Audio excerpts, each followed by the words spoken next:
ngavakashela ubaba umshumayeli wenkosi kodwa angizomethula ubaba uzozethula yena azesho ubaba umshumayeli bani kuphi nendawo baba ngeke nginikeze ithuba. Ngibonga ithuba bingelele umphathi wohlelo bingelele nababukeli bonke abakhona abalalele njengamanje. Isibongo nguMthimkhulu ngwaseMthimkhulu indawo yaseboveni ngaphansi kwenkosi kaDlamini. Ngumshumayeli ethempeleni lasesiyavuma tempeleke eliselisha. Cha ngithi angibonge ukuba khona kwenu ukuthi ngizothola ithuba lokuba ngike ngichaze mhlambe ngami kabanzi ngokubona uShembe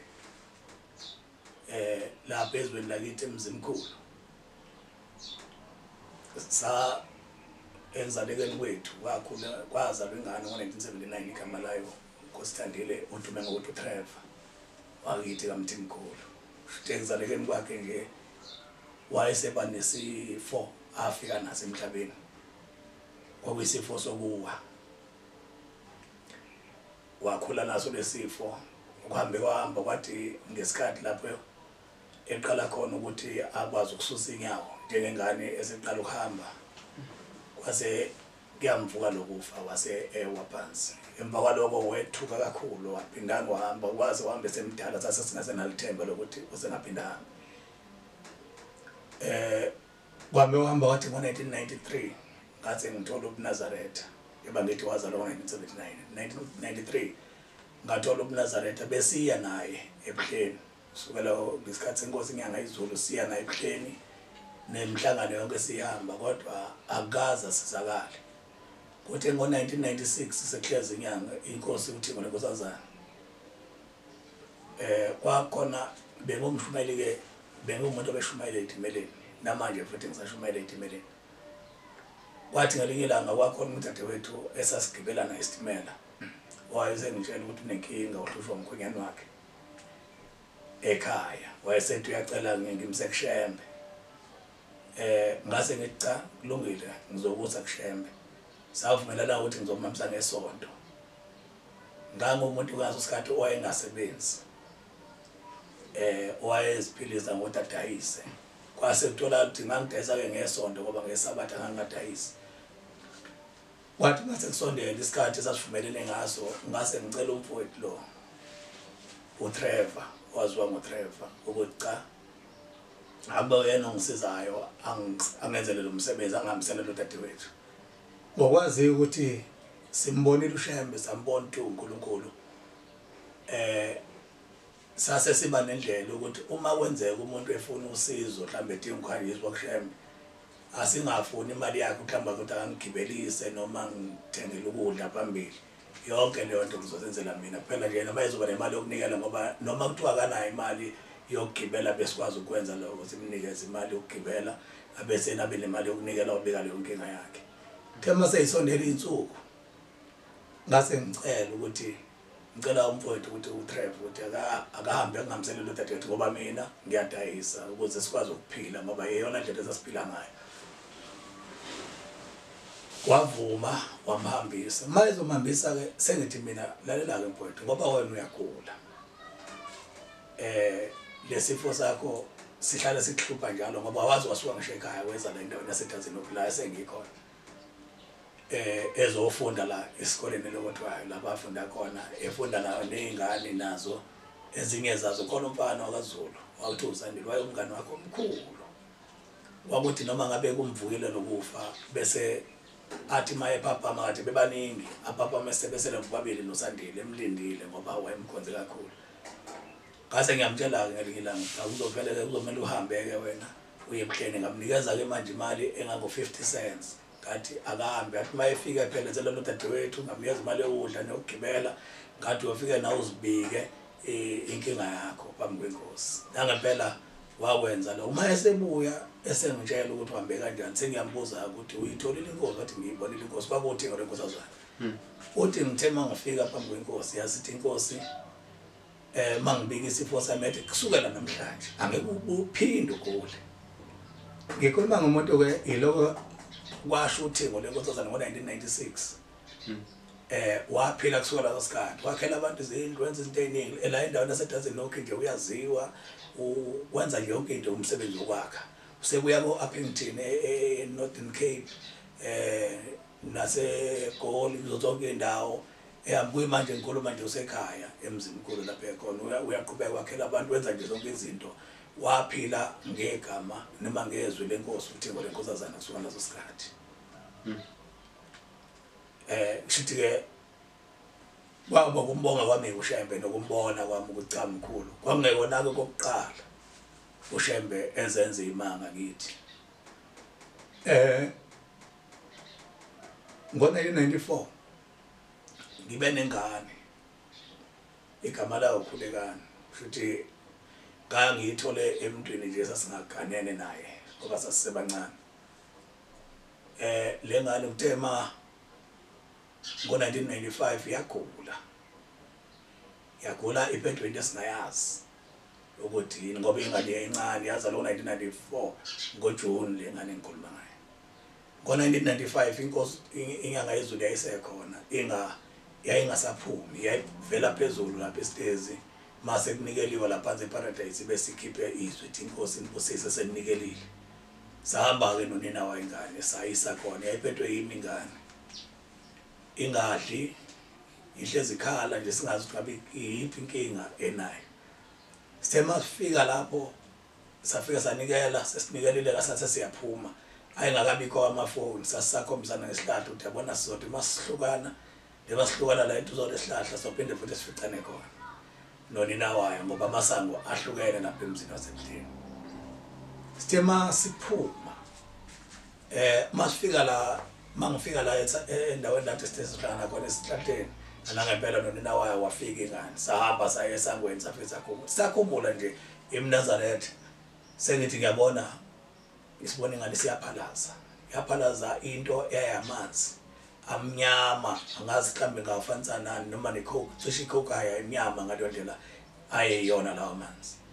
yaphalaza lengane yaphalaza cishe ingacishe igcwala inkomishi leyo nto leyo emva kwaloko yase iyadlala ingane sengithi mina awuyithengele ubanana wayithengela ubanana uma wayinikeza iyadla ingane yaqala ukudla kade ingasadli yaphila lengane engikhuluma ngayo ikhona kuyimanje yenza izinto ezinhle kade ifunde eUNisa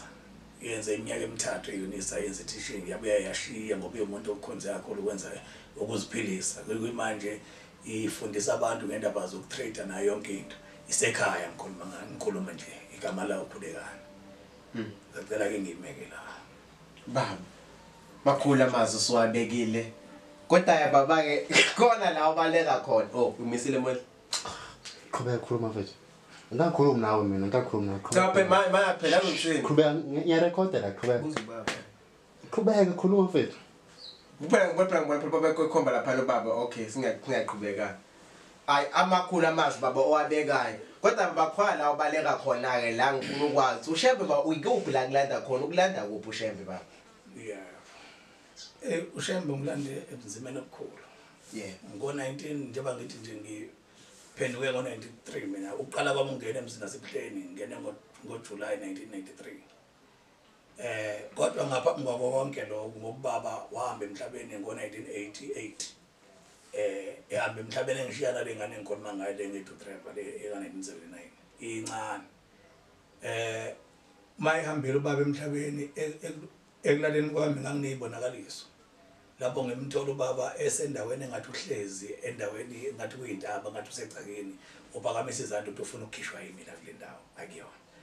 bese ngizibuza ukuthi uthi angimkhiphe ngani baba ngoba uyazi nje ukuthi wangishiya ngena lutho nala ngangisebenza khona ngangibamba into into engacacile saqhubeka isikhathi lokho kuvela kodwa ngelinye ilanga ngase ngibona umuntu ojwayele ukugibela izitimela ngoba ngiqale la eDazini ngo-1989 ukuhlala la eDazini ngigibela izitimela lo ngihamba ngezitimela kwangelinye ilanga ngase ngangingena ngiyiphuzela nje ngumuntu oyiphuza ngayenza yonke impilo eyenziwa abafana mabekhula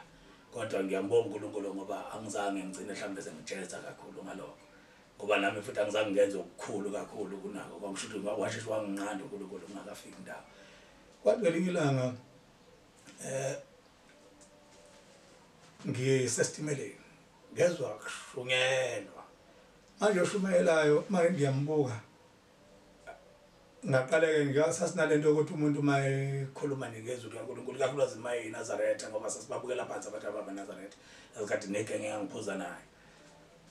ngimbuke phansi ngikhuphuke nayo ngimbuka ukuthi hayi lo muntu ugqokile uclean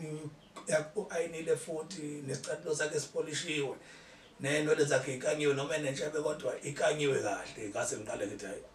hayi lo muntu akaguli lo muntu ogulayo akabi nje ngase ngiyamlalela uthi lo muntu mayeshumayela usemvakeli manje uDlamini eNtonothi uthi kunabantu abathi mabehamba emhlabeni bafike baboshwe manje mabeboshiwe bese bebuya ke manje benza izinto zibenzima einganeni zabo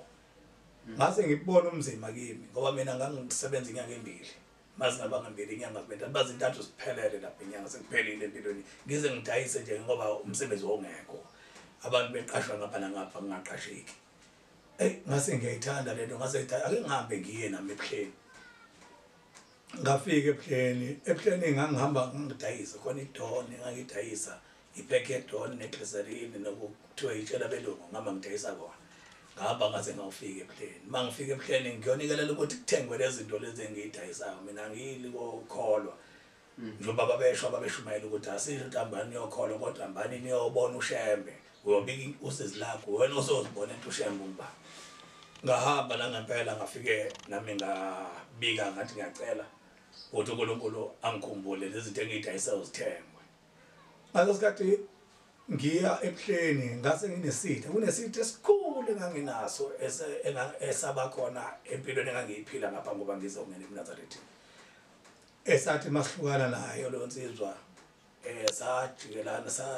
ngiyakhumbula ngangiphethe ubhoshi yona iphethe ummese sisho ukuqedana nje wacishe wasa nje sibhekene nje kanjena impela sisho ukuqedana naye wagcina ngokuthi sihlukane siphuzile yasiyahamba ke lezizwa ukuhlwala kwami naye yathi nje sophinde sibonana nami ngase ngidayike usho ukuthi makwenzeka sibonana naye kusekomele kube khona ofayo sengithi mangijika nje kufika into ethi lapha estation eBria ngibuye ePheni ngithi mina ake ngithi ukudayisa lezi zinto ngibona ukuthi lento ebengiyoyinikelela ngempela iyenzeka yini ngoba phela bathi kushembe inhlanhla ziyatholakala ngase ngijike ngithemba ngithi ngijikela ngemuva kulezi hlale lapha ngemuva ngizithele kuyona lensizwa ngathi mangizithela kuyona yavele yajabula lensizwa yajabula ngathuka nami hayibo ngathi nje ngoba ngisaqhathile nawe sengakudlulisa mina ngase ngikhumbula nencwadi efundwayo lo ukuthi ujavuke kwenza izitha zakho ezivukelayo ngaphambi kwakho zibulawe ngaphambi kwakho ngithi incwadi lapha Exodus ngithi 28 mangaphosisi ngayibuka le ncwadi ngayicabanga lengathi mina uNkulunkulu impela ke lo engikuyena ngase ngithi yabona ke manje ayisekho enye into engizoyenza sengizohamba nje ngihambe ngiyokhola sahamba ke isikhathi ngiloke ngitshela ukuthi hayi ngizokhola zaqala ke zangivakashela insizwa njengaye lo osewumshumayeli waseleshimondo umhlongo lo mdala nje babili nje ekukhuthaleni mangaphosisi sekukhuthalani sekukhuthaleni angisazi kahle ukuthi ngithanda phambanisa amathembe kodwa ngithi sekukhuthalani ngapha noma ikhuthalani sekukhuthaleni la emareni kuzene amamdikazi bese ngithi masibonana naye umshumayeli umuntu ongoke engakabi umshumayeli awu athi awusengizwile ukuthi hayi phungane nawe usukhona la ebandleni lamaNazaretha abangilekelela ke ngisafuna nokuzama ukuye kokwayi ngithi ngiyazama ukuya kokwayi ngizwe ukuthi ngiyaqala kakhulu bangibize bathi hayi sihlale nabo sahlezi nabo engithi ngiqalekile ngibona ukuthi ngithi ngizophuma ngiyobhemela ngaphandle mina ngabe ngiyobhemele ngaphandle ngibuye senginokokwayi manje angisayithandi lento yokubhema ukwayi ngoba ngiyazi ukuthi enhlizweni yami sengiyiNazaretha kodwa angikabhabhadiswa kodwa kusuka wayesethi umhlongo ngelikila wathi lalelake phumani wathi yabona yini tapu ngothenga umNazaretha ukuthi mina imali anginayo hayi ngoba ngeke imali yokuthenga umNazaretha inkinga ukuthi ngangithenga ukwayi ngemali wasethi okay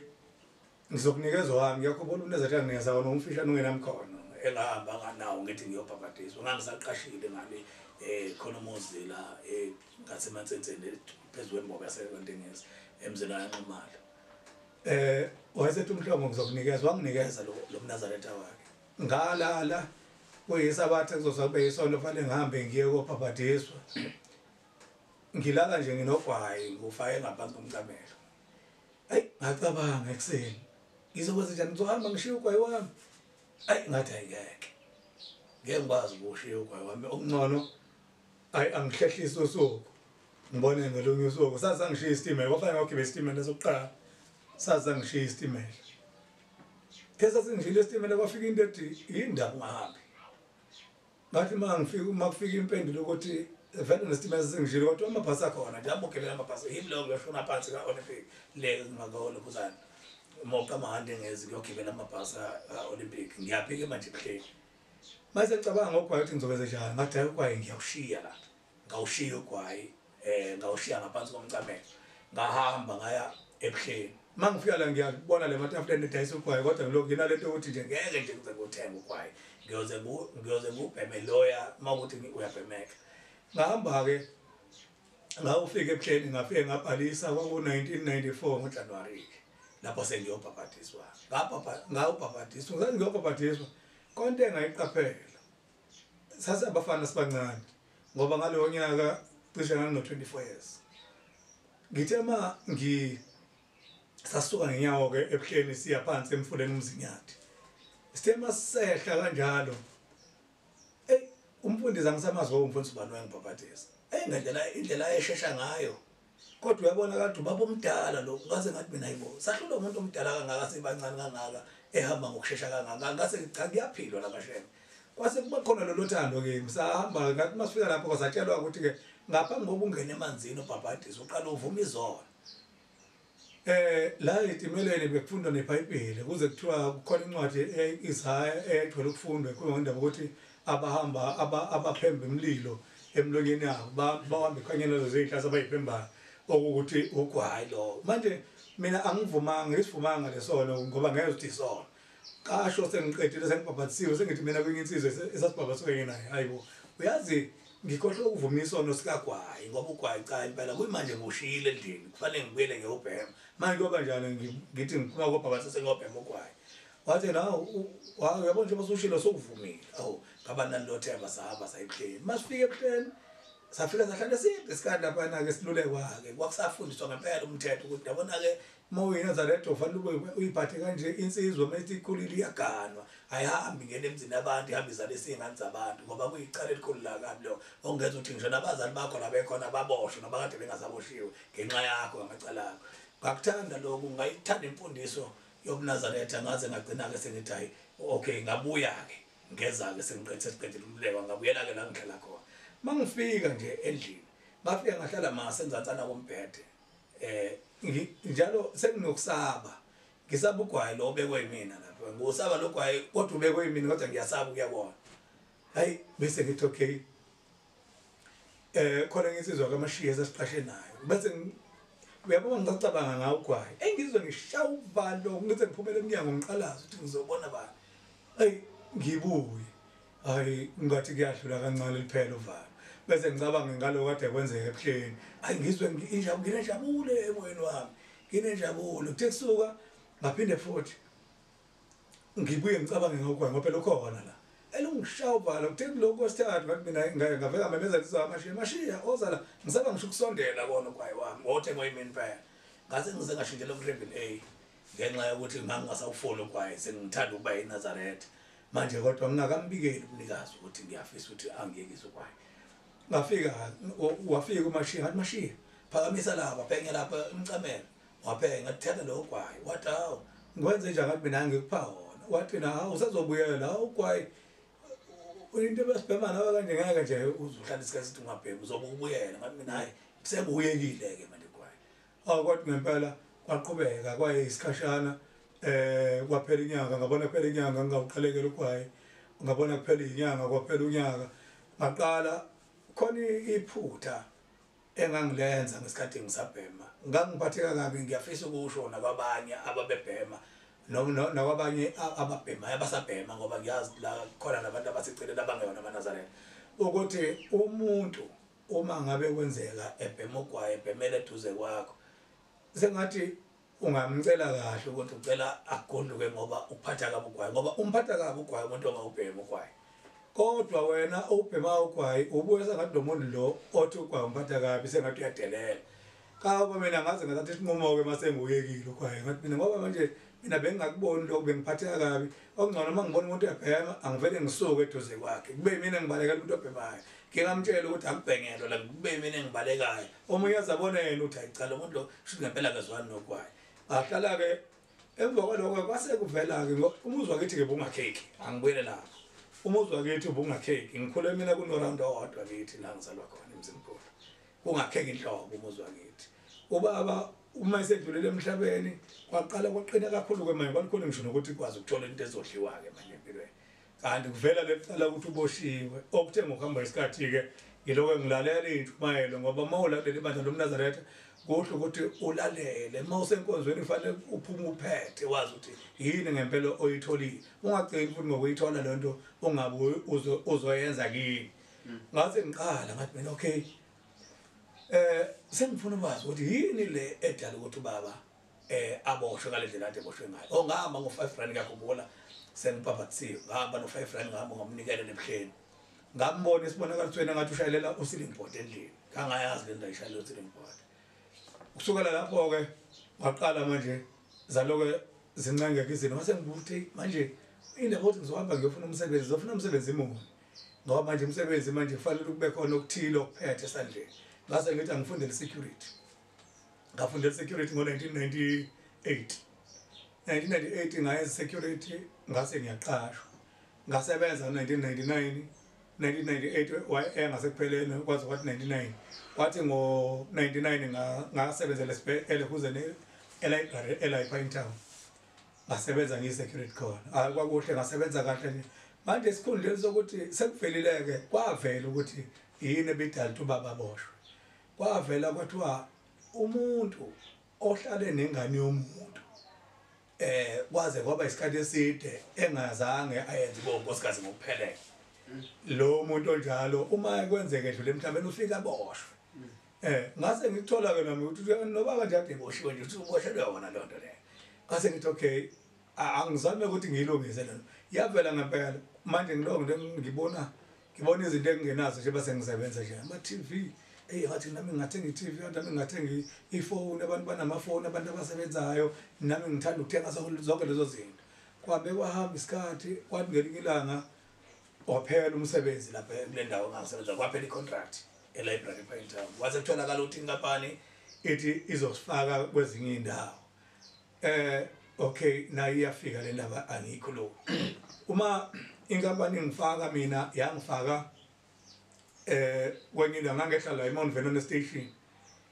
ngihambe njalo ngoline ngize ngiyofika ngasebridging ngaka NPC kushona ngabazi kwebridge uCotmore Road lo bese ngithatha lesect eliya ngase Chatsworth khona indawo lapho okwakunezilwane Tuesday Crow kunezilwane kufuya izilwane nje ngangijika phambi kwalo driveway khupho kune driveway ngakhupho kunento engangeyigada lapho ngithe ngelinye ilanga mangilele ebusuku seku2000 mangilele ebusuku uvele kahle hayi ngoba ngangilele ngoba kokusemthethweni ngangisemsebenzini kahle kodwa kuthiwa ubuyafika noma kuba bafika ubuthongo ngikhona emsebenzini ngase ngibona indoda umkhulu nje wayemkhulu impela lo wayevela okwaba sengathi kumina ngaso sikhathi ubabandela ngathi mayefika kumina uyangibingelela ngiyavuma ngathi manje ngila ekhaya maye ngibingelela ngivume abesethena ngicela ungiphe ukudla ngilambile ngathi ngithi mina ake ngibheke emkhulu ukuthi ukhona yini ukudla ebhodweni ngathi ngiyabheka ngithola irice elincane ngithi mina irice elikhona lincane la mkhulu abesethena hayi ngithi mina nganoma ujahile mhlambe uma ungajahile ngikwazi ukuthi mhlambe ngibe ngilipheke li athe nayi khuleka ngizozenzela mina ngempela ngathi mangiphaphama lapho okay kwangathi ngiyaphaphama kuqala kwangathi ngiyaphaphama manje ngibona ubaba ke manje uthi ubaba umbonile lo mkhulu kade lapha eduze kwakhe mina ngimbonile athi bekubaba wami ke bekumkhulu wakho babozana mina lo sekusho ubaba ngithi mina okay ngijabulele lokho naloko angasho lutho futhi naye kudlule lezo insukwana wadlula ngi2 days kwafika amaphoyisa la azongibopha la ekhaya yakhe angibopha amaphoyisa manje ngibopha amaphoyisa kumayelana nesikhwama esatholwa ingane zakamakhelwane futhi nje into yosobala kabi le ngoba kangoba ngisho na amaphoyisa ngaze ngathi mina izingane zikhona kwimali zikhona kubo kula kuseduzane kamakhelwane ma ukuthi ngifuna ukuthi nozibona lezi ngane ningangibuzi lutho mina noma ningifihle mina nibuze yonke into eniyibuzayo vele isikhwama safika nezingane kodwa ukuthi angiboshwa amaphoyisa kodwa ngiboshwa yini abazali bami ngoba bangithuma elithanga izobakhonzela la ngibakhonzele bese ngibathethela amacala hey ngathi ngiyawatshela amaphoyisa ngezwe elinye lithi libuze elinye umseshi uthi manje umseshi ubani ungena kanjani bathi awungena emini lesona wasethi ayisekumsebenzi wakhe lo lapha bathi hayi asilapho siyakuthatha siyabopha ngaboshwa ngaye police station kaNdengezi mangifike police station kaNdengezi ngo2000 ngase ngiyadlula ngiyapi elokhozana ngadlule ePhayintana enkantolo ngadlula ngaye ejele wesifile mangifika ejele wesifile yangiphatha kabi le ndaba yokuboshwa kwami ukuthi ngiboshwe le ngithe mangilele ebusuku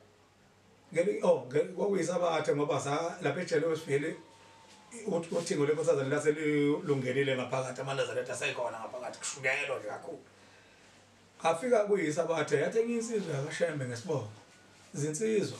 nina niboshela into eningayazi la ake nibuze kushembe ukuthi yini eniyiboshela ngoba kuyenzeka ukuthi ula nje wena ngenxa yamacala abazali bakho hayi ngathi ke kulungile nami ngabuza ngomthandazo saqhubeka isikhathi ngithe mangilele ebusuku ngazibona esibonakala sona ngathi ngisekhaya ke kithi Mthimkhulu sengathi mangisekhaya ngisendlini kaRound la shisela khona impepho uma ngiphakathi lapha endlini kungathi ngithi mina ngisihlezi nabantu kodwa manje angibaboni labantu bawobani kodwa kona kukhona okushoyo ukuthi ingane zakwethu lezi kodwa ngibaboni bawobani hayi nangempela sihlezi nalabantu asixoxe futhi sithule nje bese vele qanga umalume wavela ubambelela kanje phambi komnyango wabambelela wayithukuthela ngendlela angaze ngibone nje usaphila umalume engikhuluma ngayo waphenduka wahamba ngempela futhi waphuma ngesango uthe esesangweni kwafika into ethi hayibo umalume ngeke phela vele athi efika kukadade wabo angabingelela ngabuzi nampilo avela ahambe kanje wathi ngimphuthume ngiyombuza ngabe udinwe yimi lo ngigijima ngathi ngiyagijima esibonakalisweni ngimfice sesophuma ngesango ngithi umalume kwenze njani namhlanje wafika unolaka kangaka kadade wenu ngoba phela bekufanele wena uma ukuthi kanjani ungene ubingelela ubuze impilo bese uyasitshela ukuthi ujahile sikuze sikhululeke manje wasuwenza kade ngathi uxatshweni abese evele ngangiphendula buye eze nami ngani manje ngimlalela ngemuva ngilo ngigijima la emva kwakhe zathi mayifika athi akho moya ngasemnyango athi ubani lo ngithi mangithi ayi manje ngivele ngimbone vele kuvela isithombe sokuthi umalume umfowabo omncane wayekade ejwayele kakhulu ekhaya ngithi mina umalume usibani banje abese thena ubani abuze nabanye ngigcine sengithuka ngize ngiphaphama ukuthi hawo wanolaka kangaka umalume kuthe kusuke lezo insuku ngase ngithi mina ngoba mawuleli bandla into ebaluleke kakhulu ukuthi ufune ngabazali bakho ikakhulukazi mabengasekho ukuthi bahlezi kanjani lapha awekho yena amacala babe nawo ngase ke mina kwangicocela kahle ukuthi manje kuvezwa ngokusobala ukuthi ulako lukhona lodade ubaba aboshwe la athe khona indaba yako malume ngoba ngambuza uma wami ukuthi nashada yini ngesikhathi ufika phakathi kwalekhaya yebo wamthola intombi kodwa ngabuza ukuthi nashada yini uthe mangabe sengithi uyalandela umshado wakho kodwa babhala nje kuphela abazange bashade akhishwe ngokusemthethweni bese ezokwamukela phakathi kwekhaya hlatshwe inkomo asine sicaweni ngase ngiyayibona ngathi mina okay ingakho nje umalume benolaka kangaka ngase ngithi kulungileke ngiyacela ukuphuma sengithandaza ngiyacela ke shembe ukuthi ungikhiphe manje ngoba sengiyalazi icala lengifakele ejele ngikwazi ukuthi ngiyosebenza ngikwenze konke ngicela ukuthi nomsebenzi bengosebenza ungapheli angisebenzele inkampani othiwa amthekhe lapha eRosberg angempela hayi silashaya ilanga lokuthi kwandukiwe enkantolo ngalelo langa kwakunzima kakhulu kimi ngoba ngase ngibone impela ngendlela engase ngihlukumezeke ngayo ejele ngibe ngazi kahle ukuthi ngiboshwe nje anginalo icala futhi aphe ngaphuma okay wangilethela uNazaretha wami umfowethu lo ngikhuluma ngawo Trevor wangilethela ejele wane lo lethu uNazaretha wami ngathi sengikhululekile ke manje sengiyazi ke manje ukuthi uNkulunkulu uzongemba lafike elanga lokuyenkantolo ngabantu uNazaretha wami ngoplastic nesihlabele lesasidala ngangesinikezwe nginsizwa ngasifaka eplastikini ngangena enkantolo sangena sahlangana sonke eboxini lapha enkantolo ePinetown masihlangana enkantolo sase amaphoyisa lokufika ethatha abantu ngamacourt icourt mhlawumbe njengo HF court kanjalo ukuthi iphoyisa lifike lithatha abantu lasithatha ke nathi sabaningi phela sasilabo sasiyabo 30 mangaphosisi sahamba safika masifika lapha enokhozeni eseleni lafike lasivalela iphoyisa la hamba ke lithe lisihambile kwafika into ethi nje angikhumule ngokusheshsha icathulo ngigqoka uMnazaretha wami ngawugqoka uMnazaretha ngase ngiyamemeza ngingakamemeza ushembe sathi nje ngisagqoka ngabona sengibuka lensizwe eningi angibuka lensizwe ngase ngithi mina bafowethu makhona abafisa ukuthandaza kanye nami bangeza zakukhumula ngokukhulu ukusheshsha icathulo zeza kumina kwasala ababili kuphela abantu bona bayizigebengu bona bayisebenze ngoba banandaba nokuphuma nje bonke lapha engangithandaza nabo ngathi mangiqedha ngahlabelela isihlabelelo sika 27 evesini lokugcina sithi hawu Jehova ngiyakuncenga ngalowo musa wakho ngiyasikhumbula sesihlabelelo ngasihlabelela ngasha ivesi labalingi ngase ngishembe sengishile sekwanele cela ukuphuma Nkosi kodwa shembe njengoba sengilapha nje laba abantwana bakho sengiguqe nabo sengicela ukuthi ngiphume nabo bonke labantwana bakho noma ngabe kuthiwa banamacala nje ngicela ukuphuma nabo bonke uzibonakalise nakubona uNkulunkulu awu khona lapho ndizajabula lensizwa ngaqeda lapho kuthandaza ngathi mangithi amen nje la ngela vula iphoyisa lavula la beza umuntu sibanibani wahamba awuphinde wabuya uma ebuya wathi kuthiwa ngizophuma ngisabuyele ejele anginakileke mina ukuthi omunye besithandaza naye waphinde futhi naye futhi lo kwathatha omunye futhi naye wahamba waya khona naye uthe uma ebuya nawo buye ejabula ethi uzophuma kwase kuthatha omunye mangabe siswesithathu noma wesine lo wathi mayihamba yena mayebuya usebuye sezokhuluma indaba enkulu uthina manje u-accused wami ulivumile icala manje ngithe ngithi ngiyaphakamisa isandla ngithi ngifuna ukucela ukuthi akwehle ibail yavele ngathethiswa imanje ngithethisa yathi angehle eboxini ngaphakamisa ikhanda ngathi mina ubuguqile ngithatha isiguqile la wathi vekuqile ngathi ushembe uzokukhipha nami ngingakhishwe nje ngathi ushembe uzokukhipha yazi yaba nethemba lensizwe kwavele kwenzeka isimanga lo bethathiwe kwabuye kwabizwa yena okwesibili waqala futhi kwenzeka le ndlela ngithende ushembe uzokukhipha kwaphinde wabizwa yena mayibizwa usiyakhona futhi wathi mayibuya wabuye sezomxhawula sejabula ke hawu kuthiwa ngiyaphuma ibail kwaku 5000 yakhe wathi kuthiwa ngiyaphuma hawu babuya bonke manje zonke iboshwa manje zangijabulela zathi abanye bavuma amacala kumina bathi thina abanye abakosanta bona babentshontsha imoto zabantu bathi sebembona ushembe bathi mangeke basantshontsha manje imoto ngoba sebembona ushembe ukuthi uNkulunkulu bathi mina hamba ke niyokholo nami ngaphuma ngalolanga lelo ngaphuma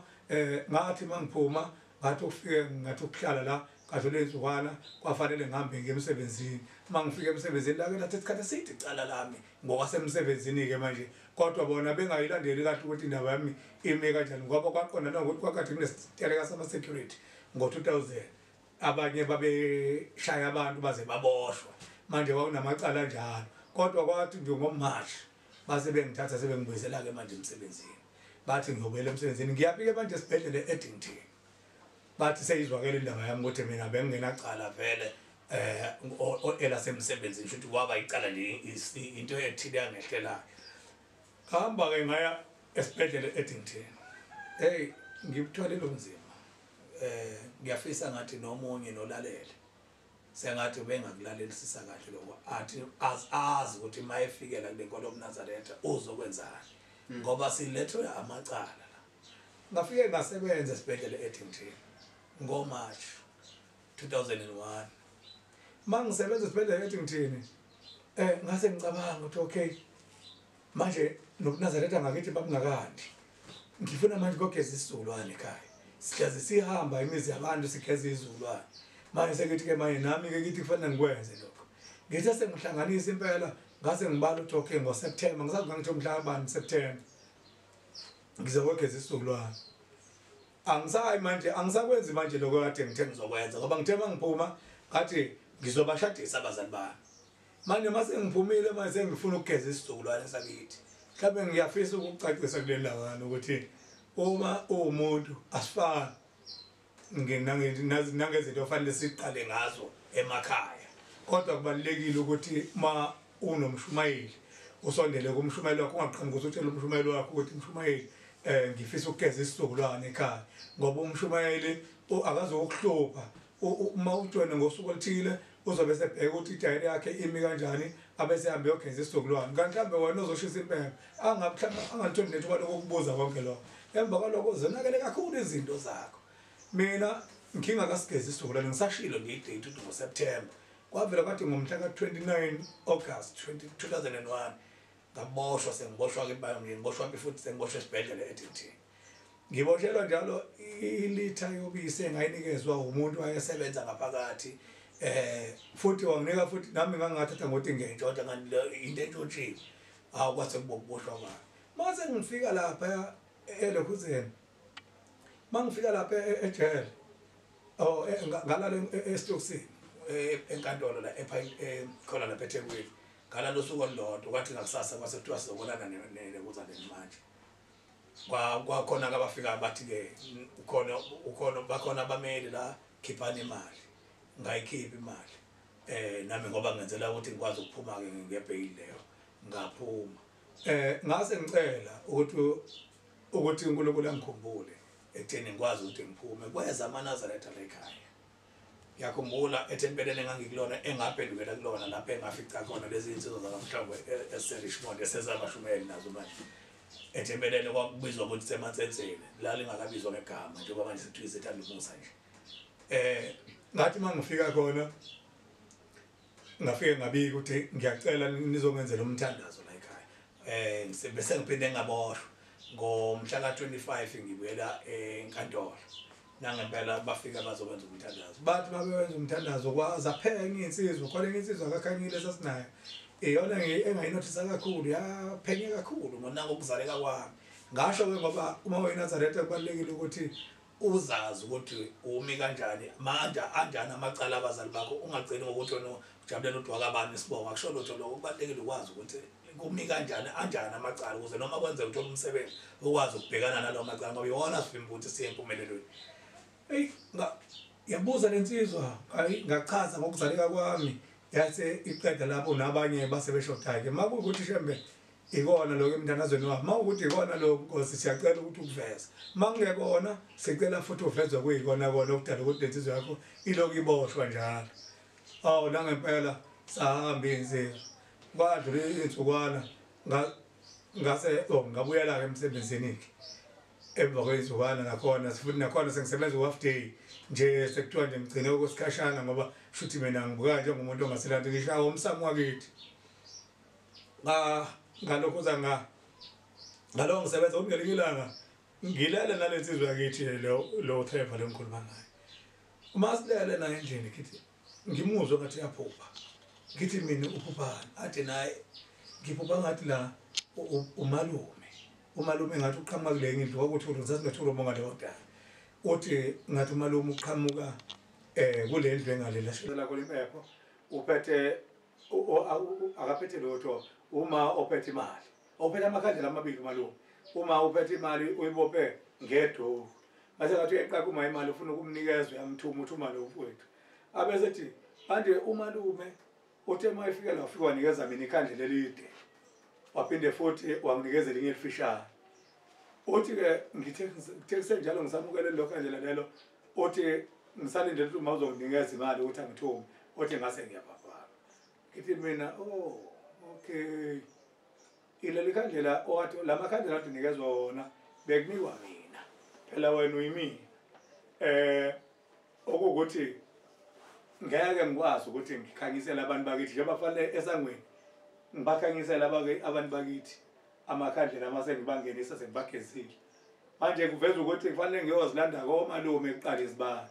ngokuthi mina ngiyophuma komalume kanye noma wami ngithi konke amacala kababa ngiwagcine bese bengikhipha ngokusemthethweni abakomalume bese ngibala ekhaya hayi kwase ungicacile ngihamba ngayo umshwele ujile kafe ngamchazela ngamchazela naye wayibona ngale ndlela engiyibona ngayo ngase ngiphinda sengifika into mama ke apha kwakhe kumshumayeli ejele sengiyifica lensizwa ngithi ngentathu isekhona ngithi mina uphinde waphupha uthe ngiphinde ngaphupha ngathi sisetendeni ngathi lidajulwe ngathi noma kabili noma kathathu litende uthi ngathi khona uma ubaba bephethe imali eningi ethi nginike bale bantu beloku ithi akayinike mina uthi ehleka kodwa akazange ayinikeze muntu athi mina okay ngahamba ke wasethi uma ubezilile ya angiphinde ngidlulele la uma ubezilile ngathi mina ubezilile wathi ubezilile ngase ngithi mina okay ake ngihambe ngeke umshumayeli ejele ngiyomxoxela le ndaba ngihambe ngempela ngiyomtshela ayifike ngibeke indawo ngafice ney'nsizwa ngisazazi iy'nsizwa ayinazo lapha kulekhaya leli lidala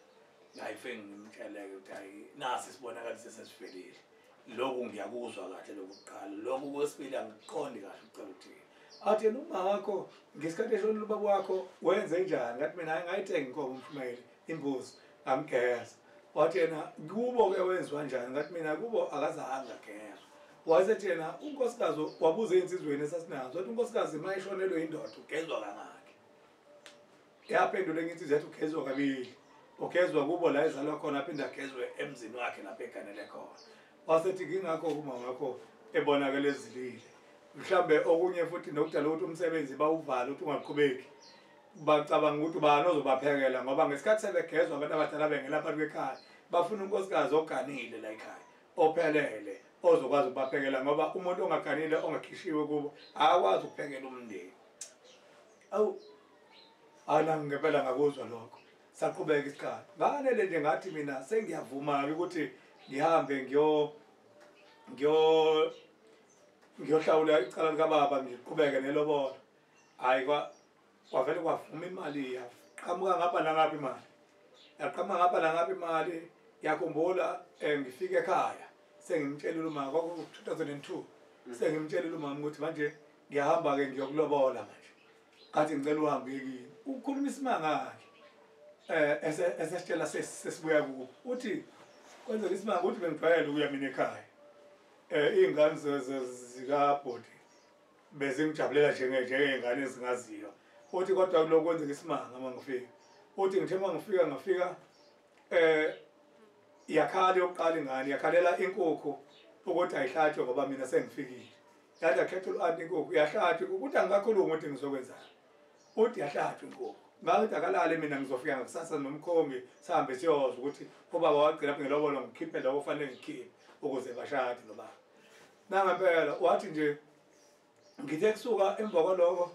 kwase kuvuka enye ingane yakhala nayo vele yavuka yakhalela inkukhu isemaqandeni yathi akhishwe emaqandeni inkukhu uthi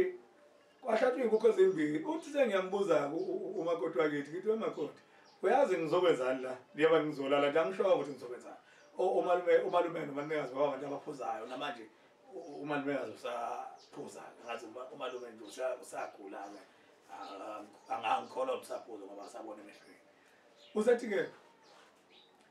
njengoba ngize lapha nje kuzofika abantu bakamthimkhulu abasuke ebovini bezolobola indodana izolobolela uyise hawu athi hayi bosisi kusho umalumekazi hayi bosisi ngiyayiqala phela nalento eyenzekayo le ingane zikhale kangaka kanti injani lento ezokwenziwa la hala ngempela sashaya isikhathi kwatholakala ukuthi kufanele-ke siqhubeke safika sasuka-ke nomubhuti wakahlangilela usanda kudlula nje naye emhlabeni ngacela yena sahamba naye uthi uma sesifikile siyakhuleka-ke esangweni singene sikhulume-ke sivunyelwane-ke ngikhiphe konke ngikhiphayo uthi umalume heyi mshanami kanti njani lento enize ngayo la ngithi mina yini malume uthi la kwenzeka isimanga mina bengingazi ukuthi ukuthi noma futhi ufikile-ke ngoba bengilale ngidlile izolo manje uma ngabe ekuseni ngizwa kukhala iqude phezu kwendlu malikhala iqude phezu kwendlu ngize ngithi mina uyazi ngesikhathi sokuqala kwake ukuthi uma ngabe kukhala iqude kanje lalibika ukuthi khona abantu abasuke bezozokumemeza esangweni bezocela isihlobo abesethi yena umalumekazi hayi bo baba kaNosibongo ukhazama uNosibongo baba kaNosibongo nangu usisi waseboveni kuza abantu bakamthimkhulu bazomlobola bathi qeda ukushiyo ngingangikhuleka esangweni bathi hayi bo siyayiqala le hayi ke sakulungiselela konke-ke lokho ngayiloko indaba ukuthi ngibashadisa abazali bami uma ngizobashadisa imbuzi engangisuka nayo ekhaya ngoba ngase ngigcina icala ngeza nayo lembuzi owafanele basikhiphe ngayo ngibala nje ngelobolo ngenelobolweni nayo seza nayo yayingathi iyagula isasuka kwaqhamuka omunye wangithatha ngemoto wangithatha wangibeka eduzane lapho ngiyakhona imbuzi ayivumile ukuthi isuku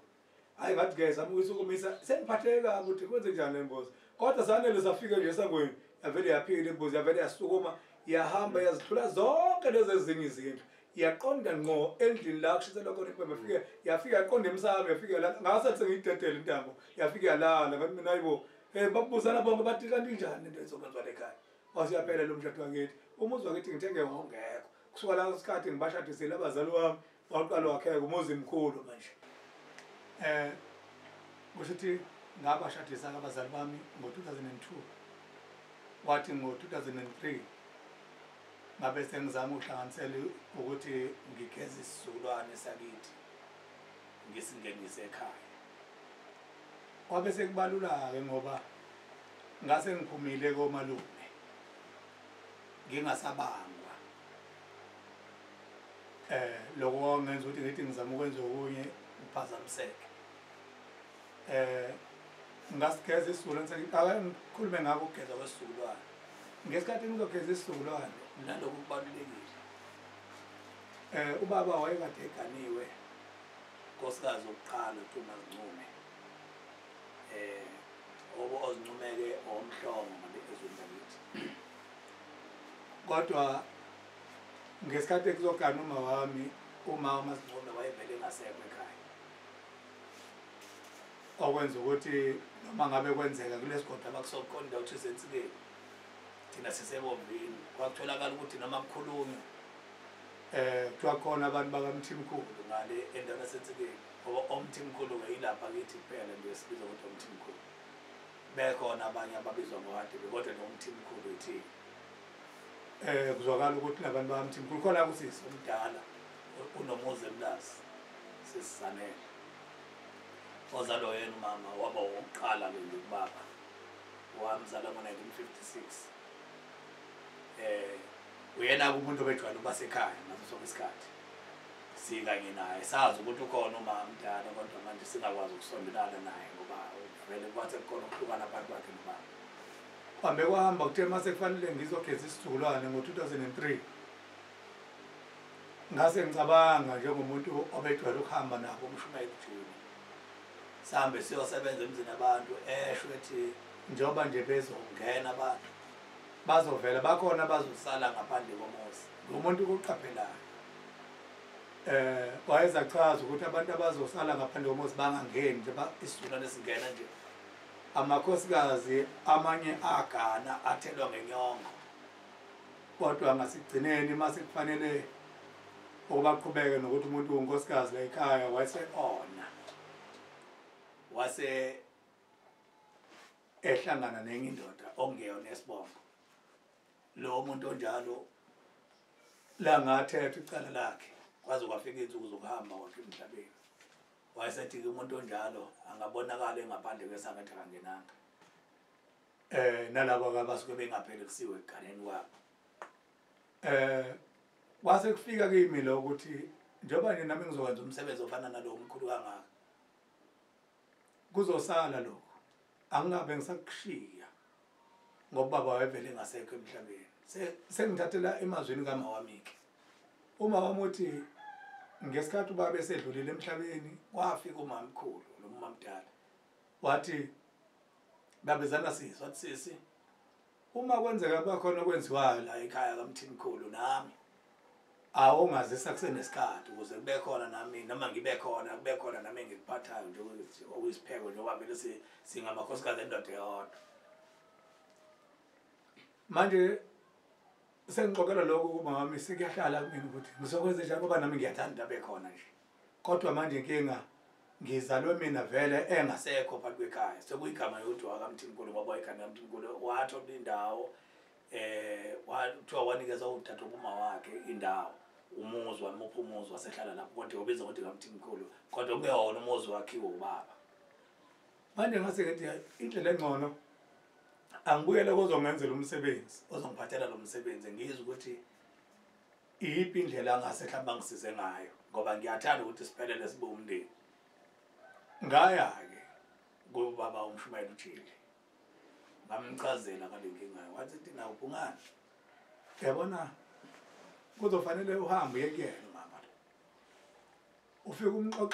umchazele yonke into ukuthi uzokwenza umsebenzi la naye uyafisa ukuthi abe khona kodwa njoba yena wawushiya umuzi ufanele kube khona into eza nayo azocela ngayo intathelo ukuze umamukele umndeni la ngempela wathi sakhuluma ngavuma ngaya khona uma ngifika kuyena ngamfica egula ngendlela isimanga ngoba kwakuney'ngane ezamantombazane ezazincane mhlawumbe iminyaka mangicabanga ilako 9 years 10 years ubudala bazo zidlala leduze kwakhe ziningi kanti njengoba zidlala la ngoba sathi mase sifika wasebiza le ngane kuyona ezazivakashele le ngane eyomzukulu wakhe iyasondela kuyena isiyawazi umsebenzi wayo isondela kuyena elele phansi bese evuka ebambelela ngesandla kuyena bese evuka bese ehlala kahle ngezinqa abesela lithuthuwana base ngiyazichaza ke mina naye wayengibona ngokufana nobaba base ngiyachaza hayi ma la ngizokwenza umsebenzi wokugeza isizukulwane lapha ekhaya njengoba sengikhonza ngaphansi kwenkolo kaShembe kusho njalo ukuthi inkolo kaShembe kulobu Nazaretha ngangichazela komuntu ongakholwa ngithi ke njengoba ngizokwenza lo msebenzi okugeza kwesizukulwane khona lapho khona kweqoqwe khona umndeni wonke qale kuthiwe amadoda athola indawo yawo ahlale bese kuthiwe nentombi nazo zithola indawo yazo bese kuthiwe namakhosikazi nawo ahlala endaweni zawo bese ke siyagezwa sonke siwumndeni ophilayo kanye nongasekho manje ngithola wena ungekho ngaphansi komndeni wakade wakamthimkhulu ngoba kwasamina ngikhule nje vele ungasekho emndenini okuthi uma ngase kwenzeke ngikufake mhlawumbe ungagcina sowuvelelwa ingozi mangikufaka mina ngoba ngazi ngoba mina ngiyalazi ngiyazi ukuthi kwenziwa kanjani ngithi angizokuchazela ukuthi ke ozongenzela lo msebenzi ngimcelile ukuthi ngamchazela ngawe wasethi na ngize kuwena ngizokuchazela ukuthi ongenani ke ngoba umuntu bangabe ekade eshiye umuzi ubuya ngenkomo kuzohlawulwa kugezwe umuzi ngembuzi bese kube khona inkomo yokuhlawula bese lo muntu ke bese kufuka leza inyongo ayekade ethole ngazo nesikhathi kade ezogana lekhaya emotho wayesonile abese eshoko nokuthi ubuya nezingane ke emotho wathola izingane lapho ngaphandle bese ngena emukele lo mndeni maye mina ke ngikuthola wena ungaphandle ngizocela la kodwa ke ngithema ngikhuluma nawe wasethi hayi kwavele mhlambe nawe usenabani ngoba ngishilo ukuthi hayi ngokwazi kwami usenabani nosomdala ongenani ungeza noma inembuzi mawungakwazi ukuthi uthenga wena imbuzi oyobuza ocela ngayo intathelo phakathi komndeni ugeza umuzi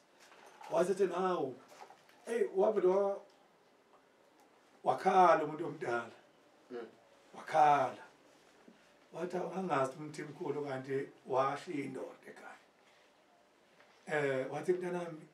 le ndaba lena akuyona indaba esingayixoxela la eminyango ngicela singene ngaphakathi endlini sangena ngaphakathi nakhona ukungena kwakhe akakwazi ukuhamba ngenyawo ubiza lengane imbamba bese kuqa amadoda bese gaqa amadoda azofika endlini afike wahlala ke wancika kodwa wayesethi ngiyakuzwa futhi lokho ngiyakuthanda impela ngiyimisele ngokukwenza kodwa ke ngoba mina sengihola impesheni ngizowenze kahle futhi ngitshela kahle isikhathi sisekho ngizoloko ngibeka kancane kancane imbuzi zazise 400 imbuzi nje ekahle ngo-2002 and 3 wayesethi ngizoloko ngibeka kancane izihlangane le mali kule mali engiyidlayo njengoba nje ngiphila ngayo le mali empesheni ngathi mina inkinga ayikho waloko ibekayo kwaqhubeka isikhathi kwathi ngalesikhathi usekufanele ngabe ngangiyobika ngaso umsebenzi uzoba ngesonto elizangangihamba nawo mhla ngafundi lo mshumayeli uyena wayethunyiwe ukuthi akayongela ayothandaza masifika laphana afike ngathi mina kulungile ake siyombona kuqala ngoba phela ngesonto elizayo sizokwenza umsebenzi. Samafika lapha nakutholakala ukuthi uthi yena unengane ayithola ngesikhathi ubaba vele sebehlukene nobaba.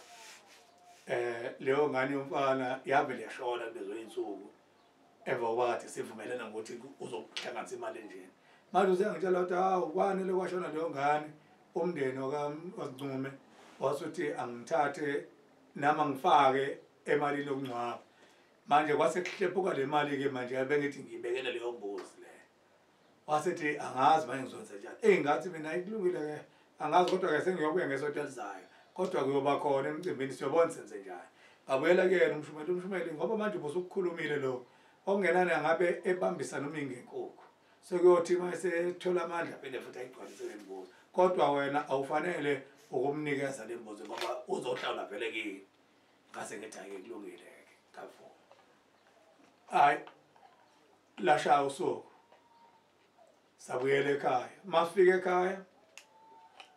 safike salungisa kahle kwase ntambama fanele akayolandwa saphuma ngemoto siyomlanda. Mafika safika nje kuthiwa nje usanda khamba nje manje khona imoto eyiveni emthathile. Ngabuza mina into uyapha kwathiwa uyebofini. Hayi ngabe sengibona ukuthi uyekhaya. Mangifika kwangijabulisa ngamfica sebeyiphethe imbuzi le ayithenga isatholakala. Sibazama yatholakala ehamba nomunye futhi womndeni wakhe ubaba nawe semdala owayezommela.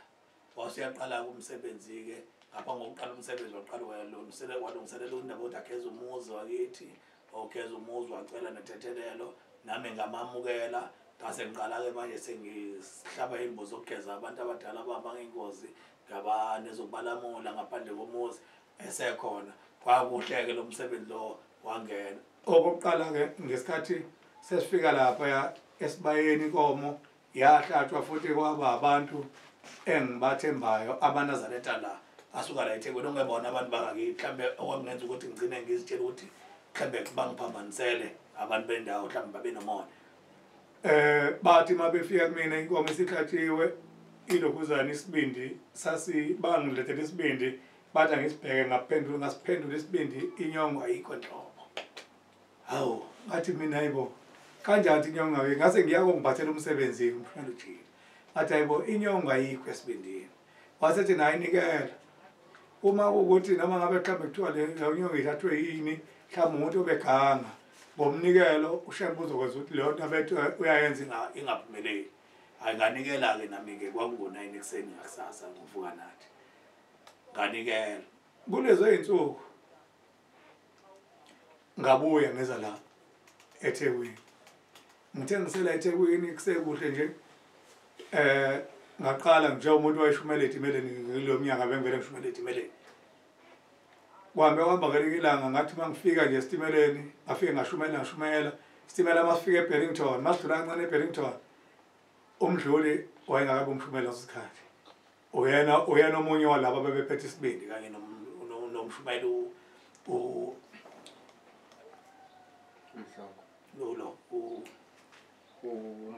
umbambo ebona kuhle eKlarota ngase station eKlarota. Bese ethena umshumela ulokhuzana umdluli avela ngayithatha inkonzo ithathwe ezinye insizwe. Abese thina kadebe nginesibonakaliso sakho la. Bese hayi ngilalele athi nawe yazi ngibone esibonakalisweni ngathi uyahlabelela. Uhlabelele la lehla izwi lehla laze laphela nje izwi. Uthi ngigcine sengibonisa uNyazi umlomo wasezwa kanti uthini.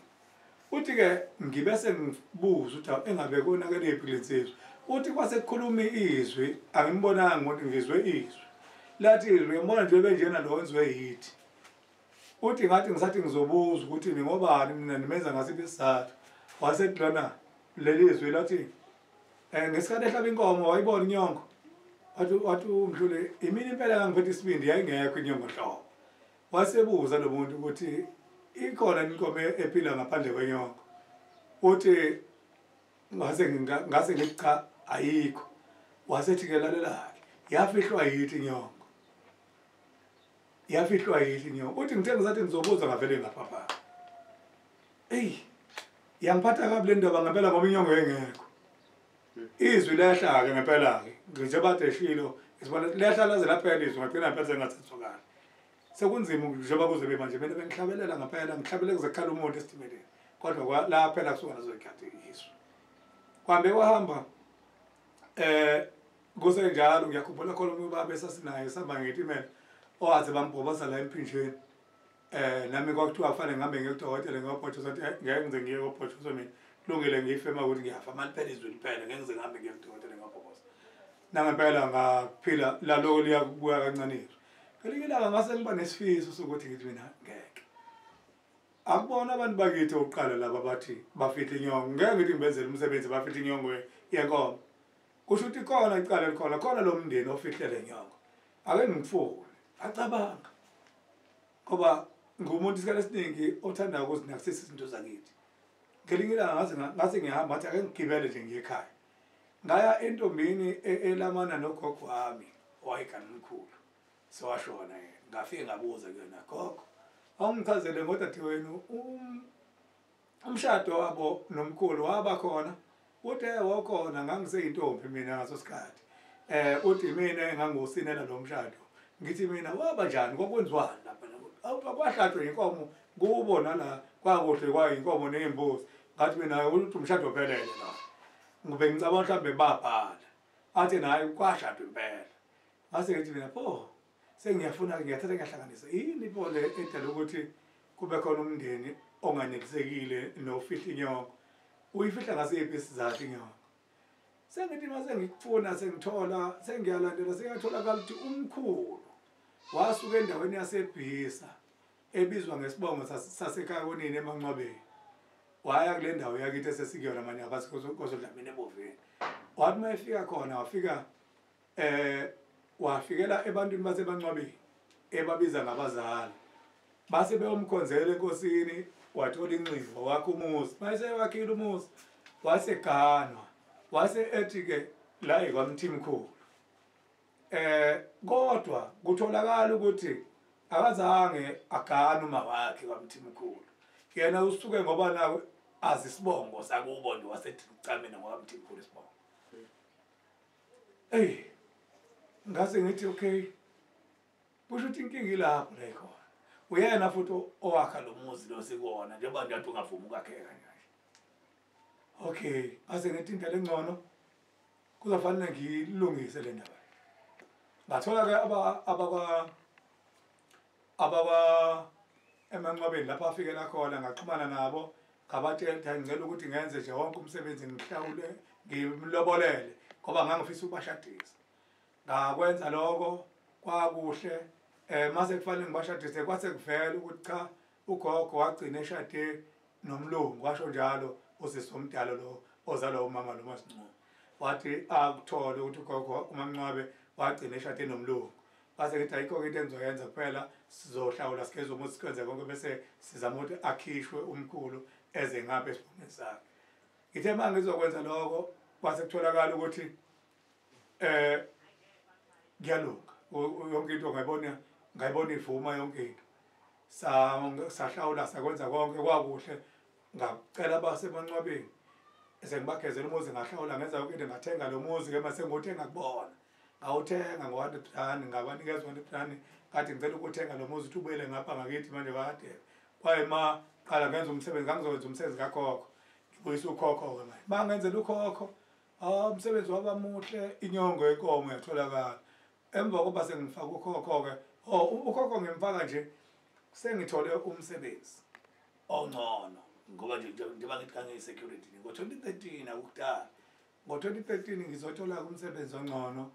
ngoba ngihamba nakhona ngisebenza le misebenzi kade yenziwa kumina ogeza kwezizukulwane ngaloyo ngifundiswa kwadla ukuthi abantu bayasizakala la ngifika khona bagcina bengibiza ndawo zonke ngagcina manje nami sengithi ake ngibike nami ngo5 rand ngiyakhumbula ngo5 rand ngacela ngomsebenzi ngathi ngicela umsebenzi ongcono ngoba izinto zimaningi kakhulu amacala enginawo nokuganeka angiganiwe ngendlela eright ala ngempela ngaqeda lapho ngawukhipha lo 5 rand kwathi ngo-August 2013 ngase ngitshela ukuthi ngifanele ngihambe ngiyoqala emsebenzini la ngisebenza khona njengamanje ngasebenza 2016 makoti okuwesibili oqala washona sasishade nakhona ngendlela engacacile engaphelele lona ke awungase ngikwazi ukuthenga inkomo washada nje umshado ophelele kuyimanje uyagida esicaweni nami ngiyagida sidle sidlo enkosini ushembe nje siyelibeka nje liphelele igama lokuthi ushembe uNkulunkulu ngoba washintsha impilo yakithi namhlanje ngelinye ilanga ngiphumela isikhathi esilungiselela nje umcimbi womshado wakithi ngithi ngiyaphuma eminyango ngelinye ilanga ekhaya ngibona lo mfana wakahadebe isibongo uphuma ngase toilet ekhaya umile uqondile nje ngithi ngiyambingelela angavumi awu ngithi mina kwenze njani bese ngiyabona ngathi unenkinga ngiyagula ngibona abafana beqhamuka nelokhuzana beqhamuka nebhala esangweni bezongena ngaphakathi bese ngithi mina awu indaba kwenze njani niyaphi nebhala bathi bona hayi sizolayisha lo bathi uSimonye sizolayisha uSimonye ushawe omunye umfana obefaka ibhanda amabhanda abafakayo insizwa lezo ezilimaza abantu faka ibhandi la manje wasemshaya wavele afufuka umlezo wangaka akasakwazi ngisho unyakazisa ngathi mina akangene la othi kokosikazi mayiqoka indaba othi ngesingaso sikhathi ngisho kanjalo kwakhala udadewethu omdala wathi hayibo wenzani usibani engibiza igama lami wenzani ezowusenzela ihlazo phela lo muntu ufana ngabe uyesibhedlela lo muntu nje eshayeke kanje manje mayembizele emfaka endlini lapho uthi akawenzani zangena insizwa zingena naye lo olimele ngathatha ubhoko lami ngamthinta nje ngobhoko la emlenzeni wabe kwaqhuma la emva kwaloko ngabona sekukhala omunye oseduze kwakhe wawuphila kwakhe ibhara lelo baba sebelibuyisela eceleni eseyihambela ngenyawo esephilile baqala bathi hayibo besithi nayikho lento le sisho ukuthi amandla kaShembe ngiwabonile kakhulu mhlambe ngingadlulela konke okay kwaku 1995 singakagcotshwa sisabafanyana nje baleli bandla sasaba nayo insizwa kaMhlongo leyo mshumayeli waseRishmond iyona yasitshela uma wazi asitshela ukuthi sidayisa sihambe siye kubo sifike senze umthandazo ndawonye sekuthi ngelinye ilanga masifika kaMhlongo uthi uma kaMhlongo bantu abami kunomuzi ola ngasestation kaNdengezi ikakhwela isibongo bathe bacela nibahambisele umthandazo khona insizwa yakwaNgcobo okwakuthiwa uSiphihli owakhona eRishmond naye owayehlala kaMasho sasinayo ake sathi ngaso isikhathi saphuthuma ngoba u6 wayengakashayi saphuthuma khona wasiyalela umama kula ngasestation mawuzofika nje eplatform station la kaNdengezi uphuma ngo-right mawuthi nje umuzi wokuqala wesibili umuzi ongezansi kwalo muzi kunorawundi omkhulu la ilapho kakhwela la sasikhona asahamba saya khona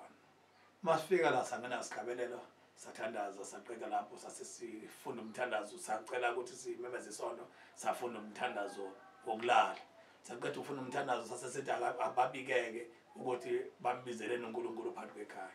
useyaphakama kumama uthi nginendodakazi yami la bantu abami indodakazi yami ikhulelwe sekuyinyanga yeshumi manje ingabelethi sihambile ke yaya kudokotela yayohlolwa kuthola ukuthi ingane isishonile eswini yaphinde yaya koyesibili udokotela naye futhi washo into efanayo manje kuthiwa angihambe mina ngiyosayinela ukuthi ihlinzwe ingane yami maye ngiyesaba ngoba abanye kuyenzeka ukuthi ahlinzwe bese vele shona ngiyasaba ukuthi ngihambe ngiye lapho sasesithi esasinelungelo lokumthandazela ngoba khona into esasiyenzile njengamaNazaretha ayazi kaMaNazaretha eyayisivumela ukuthi singamthandazela thina sobabili noMhlongo sase simbeke imboko sathakeze uphena nazicelela wasicelela sasithakeze sambeke imboko samthandazela kwadlula isikhathi singangesonto ngahlakana noMhlongo uthi uMhlongo hawo ungane ibelethile indodakazi kakhwela ingane yomfana iyaphila kodwa udokotela sebethi ayisekho emhlabeni ngoba sasithinte sasisebenza igama likaShembe awukwaqhubeka umfana wakhona wayeshuthe ucameraman uyaziwa nje la endaweni ezithaziwe waye ucameraman wayeshutha abantu ngisho nasemabhisho uthi ufana uthi ufana wagcina wahamba ingozi yemoto naye futhi ngani njalo ngokuthi ekholweni sikhona bese sikhohlwa ukubheka ukuthi silethelweni la ekholweni ngiyafisa ukugcizelela kakhulu lokho ukuthi njengamaNazaretha kufanele wazi ukuthi uthungiwe awuzelanga ukuzodlala kuyona indawo ukudlala le akuyona indawo ukuthi uzobuka ukuthi ugqoka umNazaretha omuhle kanjani njengoba sekukhona nongena sebehlezi nayo yonke loo nto nokuthi ushwenka kanjani kodwa indawo leyo ukuthi ubheka amacala akini nami impela leyo nsizwa leyo ngadabuka mase ngizothiwa yayisiyiNazaretha yashayiswa imoto yasiyadlula emhlabeni kodwa nje kubo uShembe wabonakala ngathi ngokuthi ingane kadadewabo kade ikhulelwe inyanga seziwu-10 kuthiwa ingane sishonile esitweni kodwa ngomthandazo wethu yasiyaphila ingane ngicela ukuma la kunengoma amaNazaretha ethi indlela zokuthanda umuntu aziqedwe Nkosi cha ngani zakwethu sibonga kakhulu ngokusipha indlebo sibonga kakhulu ngothando nesibelona siyacela ukuthi siphinde sihlangane ngokulandelayo ohlweni olulandelayo luthi ubuhle ubuNyazi nisaleka